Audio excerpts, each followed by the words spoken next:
After news broke early last week of Cambridge Analytica's unauthorized siphon of millions of Facebook users' data for political targeting, one particularly troubling reaction emerged. Some commentators implied that Facebook users themselves are also to blame for not being more discerning about or questioning how their data might be used. Coincidentally, this reaction echoed past comments by the social network's chief executive, Mark Zuckerberg, who had derided Facebook users for giving up their personal data. As a law and organizational scholar who studies platforms, I find the idea that users should bear any of the blame for the unauthorized exploitation of their data on Facebook outrageous. This notion goes against legal concepts that maintain that platforms to which we entrust our personal data should be expected to protect that data and not use it to manipulate us. Yes, there is always some onus on consumers to make informed choices about products and services they consume, but Facebook's business model of ever-changing terms of service, riddled with the indecipherable legalese used by most platforms, and its general lack of information about data governance mean that consumers are often left in the dark about Facebook's data collection practices. And ultimately, after all, harvesting user data for targeted advertising was part of Facebook's business strategy. Cambridge Analytica was able to obtain Facebook users' data precisely because Facebook itself was already collecting and allowing third-party app developers to access that data.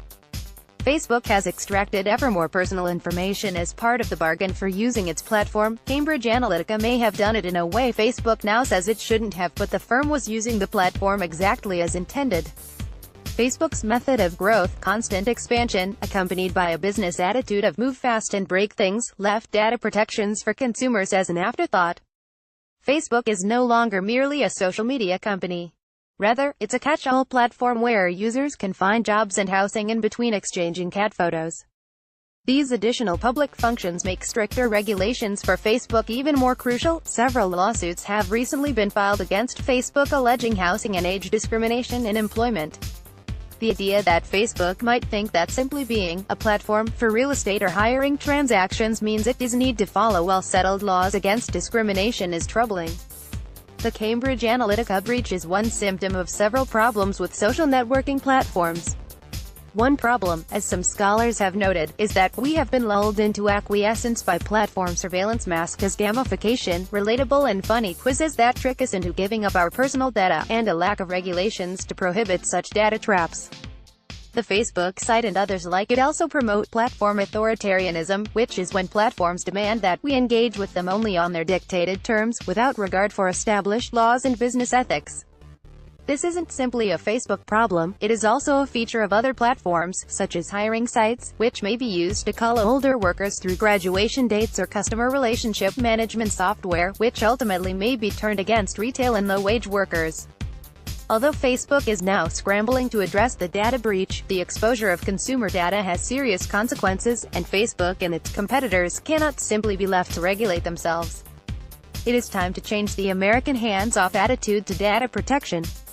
Data protection in the United States remains a Wild West, with companies given carte blanche to collect consumer information and tech companies taking a cowboy mentality toward enriching themselves from users' data.